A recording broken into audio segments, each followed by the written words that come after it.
There are two types of people who work at McDonald's, or fast food places in general. The first are the ambitious, intelligent ones.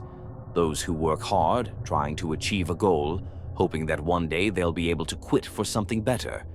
The second group are the losers, those with no ambition, no desire to improve, only content with a weekly paycheck. I like to consider myself part of the first group. Back then, I was working late shifts at the drive-thru window while taking classes at the local community college, scraping together enough money to afford my apartment. The drive-thru window was the one spot most employees hated the most. You deal constantly with impatient, often rude customers, people on their phones or blasting music, not even realizing that I wasn't the one who took their order. So if something was wrong, it wasn't my fault. Now, on to the late shift crew I worked with. There was Connie, a high school dropout who was almost always late and never really invested in her work. Then Harold, a 32-year-old deadbeat who often smelled like weed and only kept the job because otherwise his parents would kick him out. One freezing January night, I was at the drive-thru window after 11 p.m., flipping through my class notes and trying to keep warm by the fry machine. Connie was mopping the floor, her eyes glued to her phone. Harold was somewhere in the back, probably getting baked in the walk-in cooler. At that hour, customers were rare, and if we got any, they were usually zoned-out college kids using the drive-thru but never actually stepping inside. I stood up, stretched my legs, and told Connie I was heading to the bathroom. It was around 11:30 p.m. when I came back, less than 5 minutes later. Connie was more or less in the same spot. I walked past her, turned the corner to return to the window, and froze dead in my tracks. Hours passed as I shook my head and slowly backed away. I called over my shoulder, locking the doors behind me.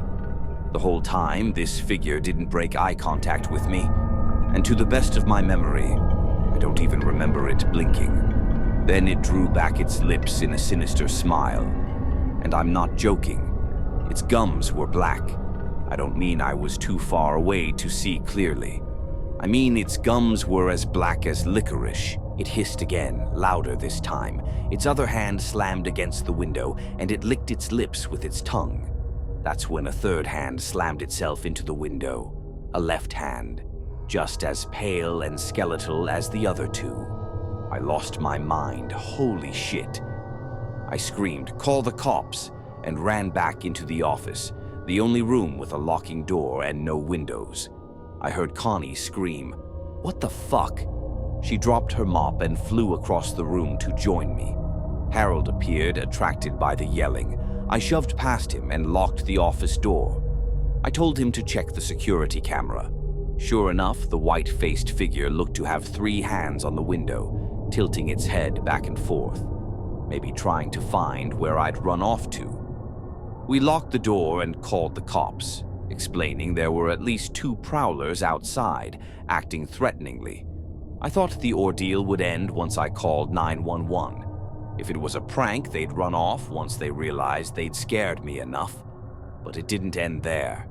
We watched as the figure left the drive-thru window, circled the building, and headed toward the restaurant door. "Is there a second one?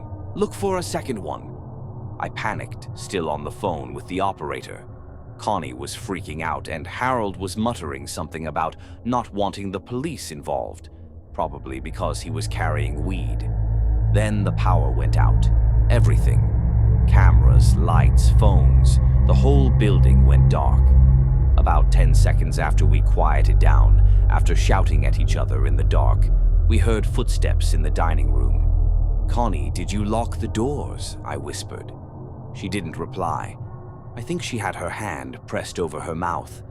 Then, from outside the room in the dark, we heard a voice call out, "Oh, bad."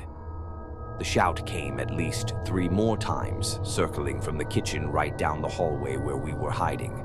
I was convinced I was about to die.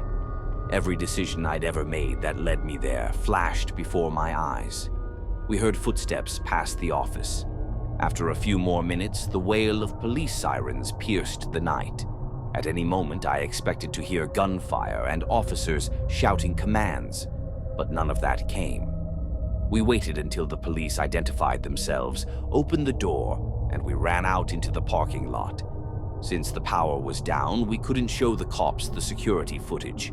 We just told them what we'd seen. They swept the building but said it was clear. About an hour later, the owner of the franchise arrived. Harold and Connie had already left. I waited for the power to come back on so an officer could escort me inside to collect my belongings. The next day, my manager called me asking if I could work the night shift again. I asked if the creep from the night before had been caught. When he said there was no creep, I told him I quit and hung up the phone. This story is completely true. I have no idea what caused the power outage that erased all the security footage from that day. Without video proof, my manager and the cops concluded it was an elaborate prank. But that third hand still haunts me to this day, even more than those hungry human eyes.